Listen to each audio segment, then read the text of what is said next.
Eh bien, salut, j'espère que vous allez bien et bienvenue sur la chaîne. Aujourd'hui, on va parler d'un produit exceptionnel, en tout cas à mes yeux, c'est cette carte mère. Donc, c'est la Asus Z690 Extreme Glacial Maximus. Tout ce qu'on a comme préfixe, on l'a mis sur cette carte parce qu'elle est vraiment monstrueuse. C'est le fleuron, c'est le haut de gamme de chez Asus. C'est leur vitrine, c'est tout ce qu'ils savent faire de mieux. L'ont fait sur cette carte-là. On va en parler ensemble. Elle est complètement folle, vous verrez vraiment. On va ouvrir le paquet ensemble. Je vais vous expliquer comment fonctionne chaque option, quelles sont les touches, à quoi ça sert, pourquoi autant de touches. On va pouvoir aussi donc la monter ensemble, voir que ce grand système de refroidissement de chez EK, on va pouvoir aussi la démarrer. Donc on va tout faire ensemble. Je suis complètement devenu amoureux de cette carte. Donc le seul point, c'est le prix. Mais ça, on va revenir sur la fin, vers la conclusion. Parce qu'il y aura quand même une conclusion entre le prix, tout ce que j'ai trouvé. Défaut, pas défaut, bien, pas très bien. Mais en tout cas, déjà, ce que je peux vous dire, c'est que c'est de la bombe. Et effectivement, c'est un produit qui est relativement cher, mais c'est de la bombe, quoi. Donc voilà, on va pouvoir voir ça ensemble juste après le petit moment sponsor. Ne loupez pas parce qu'il va y avoir des super belles images que j'ai fait en mode atelier pour pouvoir présenter un petit peu cette carte-là. A tout de suite.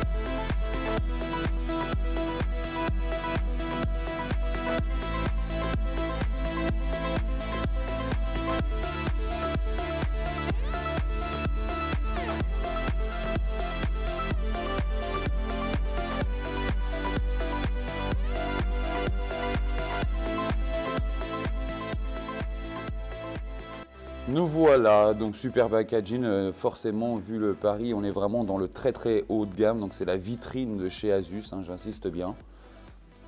On va ouvrir tout ça, ok. Donc là on voit quelques instructions de montage à cet endroit là. Ici on a le logo de la marque Rogue, hein. Voilà tout simplement, donc ça s'ouvre en deux volets, on va le pousser un peu sur le côté, voilà. On ouvre le volet. Voilà. Donc ici, on va avoir l'ACM. Là, on va retrouver le grand waterblock tout simplement de chez eux. De chez EK, je veux dire. Donc là, apparemment, c'est décomposé en deux. Voilà, effectivement. Ici, on a une partie. Donc c'est très très bien fini, hein. On a une partie pour les M2. Oui, exactement. Donc ça sera pour les M2. Donc c'est plutôt très très propre. Voilà, tout s'emboîte parfaitement. J'ai jamais ouvert une CM de cette qualité-là et surtout un packaging de cette qualité-là, surtout ça. Mettre ça de côté. Donc là, on voit intégralement le waterblock de chez EK qui est fourni donc avec une petite boîte avec donc les deux Torcoca pour pouvoir mettre en in et en out sur le waterblock.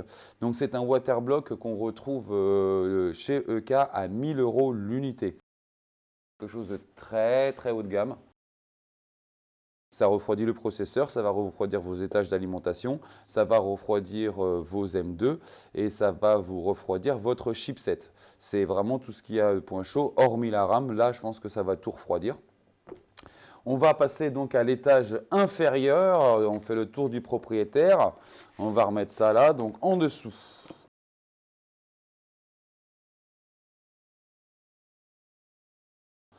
Voilà. Donc là, on voit ici, donc là, on a les petites boîtes comme d'habitude. Donc on voit le câblage. Ici, je ne sais pas ce que c'est. Là, on voit le logo. Donc là, je pense que ça va être le câblage manuel. Et ici, ça va être les petits plus. On va pouvoir chercher ça tout simplement. Exactement. Donc on a ici le petit tournevis de la marque pour pouvoir travailler sur l'ACM, hein, forcément. Voilà. Bon, c'est ludique, on va dire, entre guillemets. Ça, c'est un petit adaptateur pour le son en USB type C. Bon, il est fourni, c'est très bien. Ça fonctionne très bien, il est qualitatif. On a une petite USB que j'ai déjà vue ici. Alors ça, c'est une habitude lorsqu'on prend des extrêmes ou des Rampage de la marque. Donc j'ai déjà ouvert du Rampage et de Extreme. D'ailleurs, j'ai les deux à la maison. Donc c'est quelque chose, vous avez déjà les premiers softs et aussi tous les drivers qui sont fournis donc avec. C'est-à-dire qu'à la place de les télécharger, vous aurez ça directement. Je vous conseille quand même après d'aller faire une mise à jour ou quoi que ce soit, parce que comme c'est les premiers, des fois il peut y avoir quand même des mises à jour dessus. Tout simplement. Donc là, on a le support pour 2M2 pour mettre sur la continuité des lignes de communication avec la RAM. Donc vous verrez, je vous montrerai là, ça se slot et on peut avoir rajouté 2 M2 supplémentaires par rapport aux M2 qui sont déjà en place, disponibles sur la carte mère. Donc là, on le voit bien, tout simplement. Voilà. Ok, et ça m'a l'air d'être un hub. Exactement, c'est un hub. Donc là, on a un beau hub de la marque avec les RGB et tout ce qui sera ventilation. Voilà. Donc le packaging est bien fourni pour le moment. On va mettre ça à l'endroit. Ok, voilà. Ensuite, on a ici le câblage, oui c'était ça effectivement, de toute façon il y avait le logo câble, donc ça généralement c'est des sondes, c'est tout ce qui sera prise SATA, voilà on a de la SATA, tiens, alors c'est marrant, c'est la première fois que je vois ça, c'est une triplette RGB, alors ça c'est plutôt pas mal, j'avoue qu'on est souvent obligé de les acheter à côté et c'est généralement on n'a pas forcément toujours du bon de gamme, de la bonne gamme, alors que là effectivement il y a déjà une triplette RGB qui est fournie avec. En sachant que normalement c'est censé pas trop manquer de prise RGB. On va faire quand même le tour ensemble de la carte. On est sur quelque chose de pas mal. Hein. Donc les finitions du packaging sont juste incroyables. Hein. On est en train de se faire quelque chose de sympa. Ah, qu'est-ce qui gêne? Voilà. Ok. 2 couvercles hein, pour le câble, on ne sait jamais. Hein, s'il y a un câble qui était un peu sauvage, s'il veut s'en aller, il ne pourra pas. Et ici, on a donc une petite boîte encore. Je présume que ça doit être tout ce qui sera peut-être le petit porte-clés ou les choses comme ça, plus la documentation. Effectivement, donc on a la documentation qui est fournie avec. On a de la visserie aussi qui est fournie avec, donc c'est dans la visserie. Donc ça, c'est la documentation de votre carte, tout simplement. Voilà. Ensuite, apparemment, j'aurai de la visserie ici. Donc là, il y a l'antenne, donc c'est l'antenne qui va pouvoir se slotter dessus. Donc c'est une antenne, je peux déjà vous le montrer, elle est aimantable. Et je l'appelle moi l'antenne de requin, tête de requin. Vous voyez, elle est aimantable et vous pouvez lui donner son degré d'inclinaison comme vous le souhaitez. Voilà. Hop, c'est relativement simple. Le fameux porte-clés. Alors ça, par contre, le porte-clés, que vous achetez une Strix normale ou pas, vous avez toujours le même. Hein. Il n'y a pas un petit truc en plus comme la fameuse chevalière qu'on peut avoir sur les 3090 Ti blanches de chez Rogue aussi. On va mettre ça en place, voilà. Ok. Donc on a le porte-clés, hein, toujours quelques petits autocollants à l'effigie de la marque. On a le guide d'installation, on a les petites vis pour les M2. Ça, c'est très intéressant, vous l'avez dans les cartes haut de gamme aussi. C'est pour tout ce qui sera petit câble qui sortira de vos fronts panels du boîtier. Vous avez directement les repères ici. Ça fait gagner un petit peu de temps. Voilà, et de la visserie. Ok, très bien. On suit. Maintenant, on va aller quand même côté la bête, hein. Tout simplement. Voilà, on va remettre ça en place. Et là, on va faire acte 2, qui est vraiment le bébé en lui-même. Donc, ça va être le bébé tout nu. Voilà, parce que sa belle robe sera ici. Sa robe de soirée sera là. Donc, on va pouvoir regarder ce que ça donne. Et la voilà. Ok, donc, on va pouvoir enlever ça. Protection. Ok. Donc le support de M2 que je vous ai montré tout à l'heure, ça sera sur ce slot-là qui se branchera, tout simplement. Donc là, on voit une carte qui est quasiment intégralement nue, comme si elle sortait du four de soudure BGA, quasiment. Donc toutes les prises ici seront slottées en latéral, donc il y aura un cache prise pour tout ce qui sera USB 2, USB 3, les alimentations, ce genre de choses. Remarquez, j'en vois aussi ici. Il y aura donc partie bas, je ne sais pas si ça va être recouvert par le bloc, on va s'en rendre compte ensemble. Donc la prise, les deux prises, même trois, donc prise M2, en sachant que ce qui est très très intéressant, c'est qu'enfin il y a ce type de petit slot où on n'a pas besoin de sortir le petit tournevis. Ce qui me paraît toujours un peu moyenâgeux, qu'on a encore sur beaucoup de CM aujourd'hui. On a le chipset, donc ce qui va caractériser cette carte. Donc cette carte sera normalement compatible aussi pour la série 13, donc pour les Raptor, qui vont sortir normalement en septembre. Donc c'est 12e et 13e gène. Voilà, donc on a le chipset qui sera en communication directe. Vous allez voir ma vidéo que j'ai fait sur comment fonctionne une carte mère et je vous explique exactement à quoi sert votre chipset.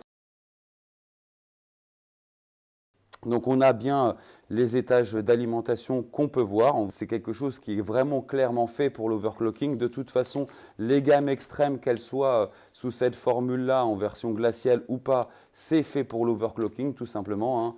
Alors celle-ci, elle est faite aussi, je vous expliquerai, pour les modeurs, parce que c'est son esthétisme et son design qui se prête à ça. Mais la carte en elle-même, on est sur le fleuron de ce que sait faire aujourd'hui Asus, en sachant qu'Asus ont plusieurs gammes, on les Prime, on les Tough, on les ROG, et après on a les ROG Plus, donc tout ce qui sera extrême, les Maximus et tout ce qui s'ensuit.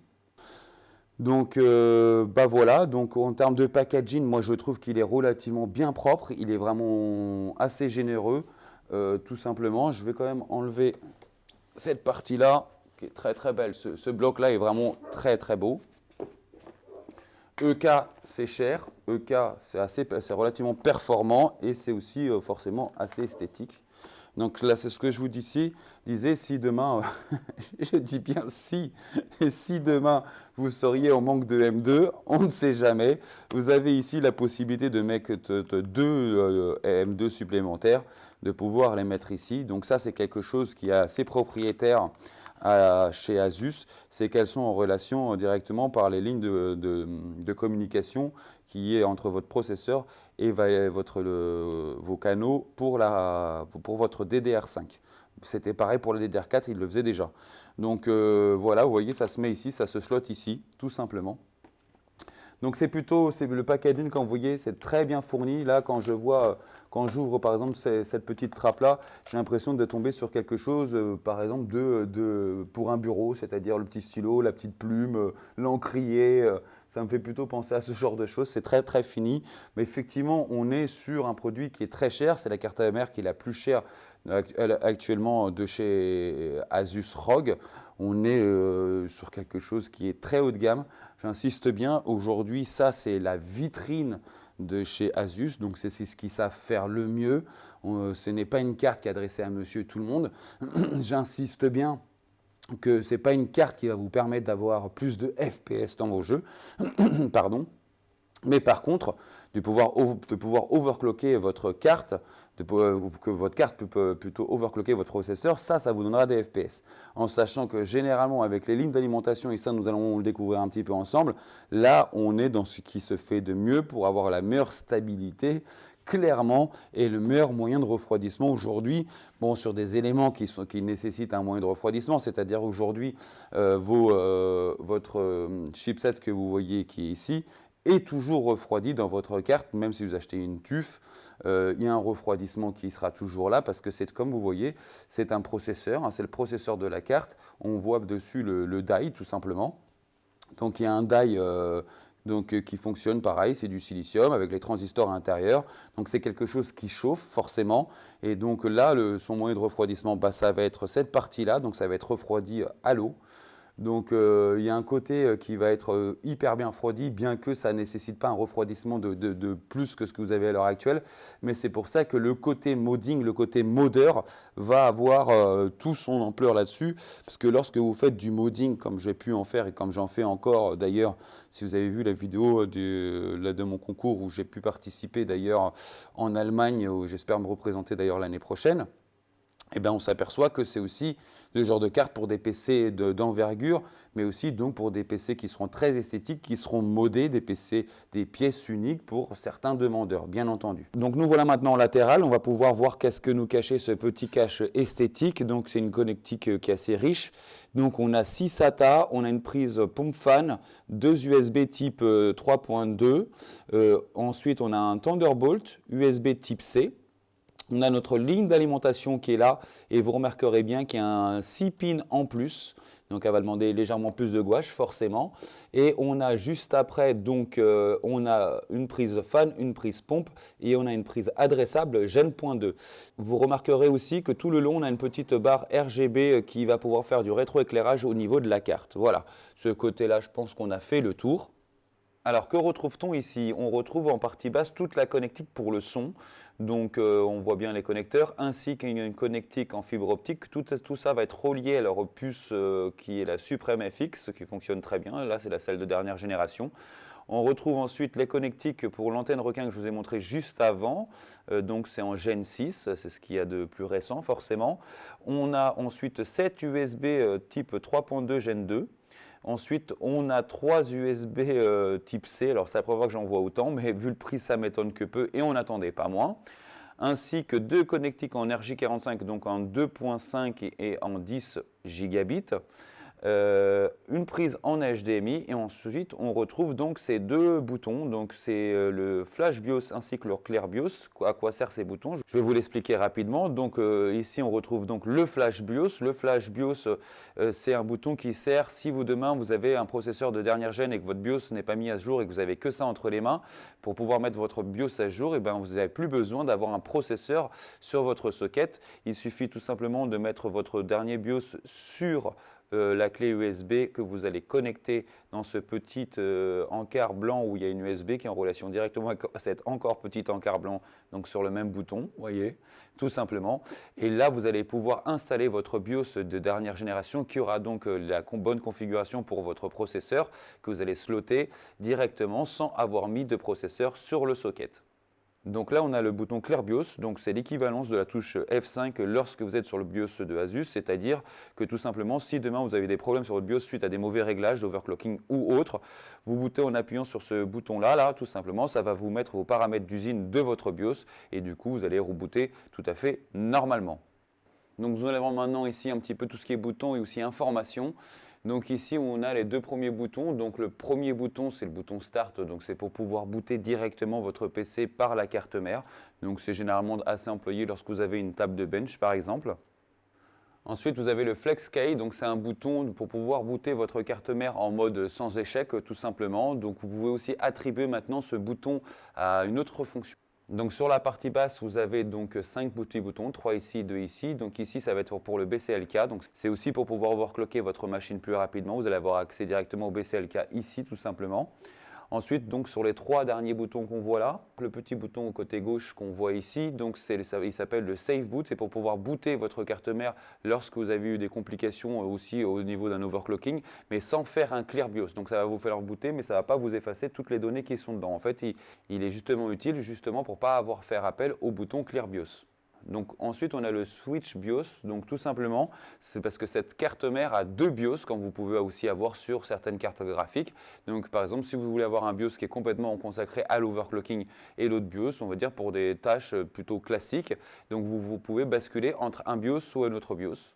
Donc aussi on a le Rotary Button, donc tout simplement, donc c'est le dernier bouton de gauche, donc c'est quelque chose qui va s'adresser vraiment aux overclockers qui vont être sous froid.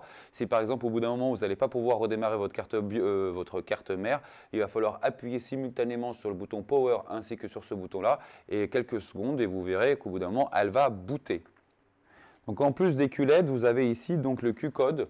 Donc on retrouve ça dans les cartes haut de gamme. Donc ça va vous afficher un code. Donc ce code est utile en cas si vous avez un problème de booting par rapport à la RAM, vous allez avoir un code qui va s'afficher. Un problème de booting par rapport à votre carte graphique ou votre processeur, vous allez avoir des codes différents qui vont s'afficher. Ça fait gagner énormément de temps dans la recherche de panne. Et si vous avez une vraie panne matérielle aussi, généralement, ça vous donnera plus ou moins la fonction à quel moment le BIOS n'arrive plus à se lancer ou la carte mère n'arrive plus à booter. Donc c'est relativement aussi très intéressant. Donc là, on peut retrouver donc les 3 ports pour pouvoir slotter du M2. Sachez que c'est uniquement votre slot M2 du dessus, donc celui-ci, qui aura la connexion en PCI 5. Donc ensuite, on a les 3 petits switches en bas. Donc, le premier côté gauche, donc c'est le RSVD. Donc c'est quelque chose qui va fonctionner sous froid. Donc quand vous faites marcher votre overclocking sous froid, tout simplement. Donc ça vous permet tout simplement d'éviter donc un phénomène qu'on appelle le cool boot bug.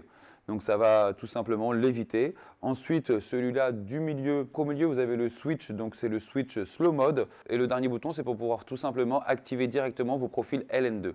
Donc on voit bien que ces derniers petits switches, ce sera vraiment pour les personnes qui voudront faire du froid, donc des overclocking vraiment extrêmes. Ce sera vraiment très peu d'utilisateurs qui utiliseront ce type de carte mère pour pouvoir faire ça, parce que tout simplement, il ne faut pas oublier que par-dessus, on a un water block central, et ce water block est fait pour faire circuler de l'eau, donc ce sera des choses que normalement personne n'utilisera, sauf si derrière, il veut mettre un godet par-dessus, mais à ce moment-là, il vaut mieux changer de carte mère.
Bah ouais les amis, j'espère que tout ça, ça vous a plu, toutes les images, tout le montage, toutes les explications. J'espère avoir été le plus concis possible, que vous ayez bien compris vraiment un peu les fonctionnalités. Je vais passer effectivement sur pas mal de choses sur les fonctionnalités. Elle en dégage énormément, on n'est pas rentré dans le BIOS. La vidéo vous fait déjà plus de 20 minutes.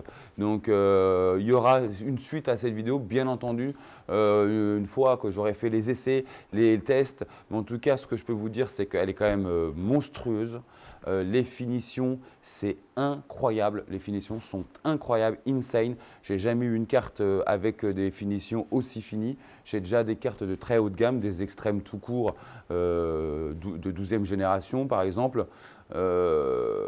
Mais par contre, là-dessus, là, j'ai vraiment quelque chose qui est complètement fini. Le bloc EK est complètement dingue. Voilà, alors on va parler quand même de prix. Parce que voilà, on a une carte qu'on peut retrouver aux alentours de 2000-2200 euros. Il y a des boutiques qui se permettent en même de les vendre plus cher. Aujourd'hui, forcément, ce n'est pas une carte pour monsieur et madame tout le monde. On va dire que c'est un peu la Ferrari. On sait que les Ferrari existent, mais on ne roule pas tous en Ferrari. On est exactement un petit peu sur ce cas de figure en termes de, pour le portefeuille, pour pouvoir forcément l'acheter. Mettre 2200 euros juste en budget pour une carte graphique, il y aura des personnes, mais ça restera quand même une minorité. C'est une carte aussi qui est largement destinée au monde du modding. C'est ce que je vous expliquais. Donc, c'est-à-dire que dans le monde des modding, il y a beaucoup de compétitions, il y a beaucoup de choses. Il y a beaucoup de demandes de personnes qui veulent un PC modé. Donc, c'est des personnes généralement qui ont un peu plus de budget pour pouvoir accéder à ce type de PC parce que rien que le modding d'un PC nécessite beaucoup plus de main-d'œuvre. Donc, c'est quelque chose qui va aussi coûter plus cher. Et généralement, c'est là aussi on peut retrouver ce type de carte. Elle est clairement faite pour le modding. Il faut savoir que la carte en elle-même, si vous prenez juste une extrême de chez, juste la carte sans le moyen de refroidissement, une extrême actuelle de chez Asus, donc on est aux alentours de 1100 balles, 1200 balles. Donc si on prend derrière le waterblock total de chez EK, c'est un waterblock à 1000 balles. Donc vous voyez déjà le combo, il est là. Hein. C'est pour ça qu'on arrive aussi à ces tarots-là. On sait très bien que EK est plus cher que beaucoup d'autres marques en water cooling. Par contre, les perfs sont toujours là chez EK, c'est toujours bien fini, mais c'est loin d'être les moins chers. On en est énormément conscient. Mais là, franchement, quand je vois un petit peu tout ce qui est à l'intérieur, c'est extrêmement bien fini. Il faut savoir que des CM, j'en ai monté des centaines et que là, vraiment, j'ai eu la plus belle CM entre les mains, les finitions les plus finies. C'était vraiment incroyable. Il n'y a pas un reproche en termes vraiment de finition. En termes de packaging, de l'ouverture ou quoi que ce soit, c'est exceptionnel. C'est une boutique. Vous l'ouvrez par des volets gauche, volets droite. Il y a vraiment un petit peu de tout. En termes de câblage, c'est ultra bien fourni. En termes de prise de connexion et tout ça, c'est ultra bien fourni. Les bouquins sont là avec vraiment toutes les explications pour le waterblock, pour pouvoir tout assembler. Franchement, tout est là. Le packaging est insane. Je vais quand même vous montrer, comparé à d'autres boîtes, ce qu'on peut voir. Donc, juste pour comparatif, aujourd'hui, lorsque vous prenez déjà une Strix, qui est déjà de la très bonne gamme, en sachant qu'il y a d'autres gammes, il y a de la Pram avant, il y a de la TUF avant, et après on tape donc dans les ROG, les premières ROG avec les gammes Strix. Donc, on est déjà sur de la très belle carte mère qui est très bien finie aussi, qui fonctionne très bien forcément, mais je vais juste vous montrer la différence de taille. Et là, on a déjà une extrême, donc on va dire que c'est la base, voilà, sans le côté waterblock. On voyait un petit peu déjà la taille de ça.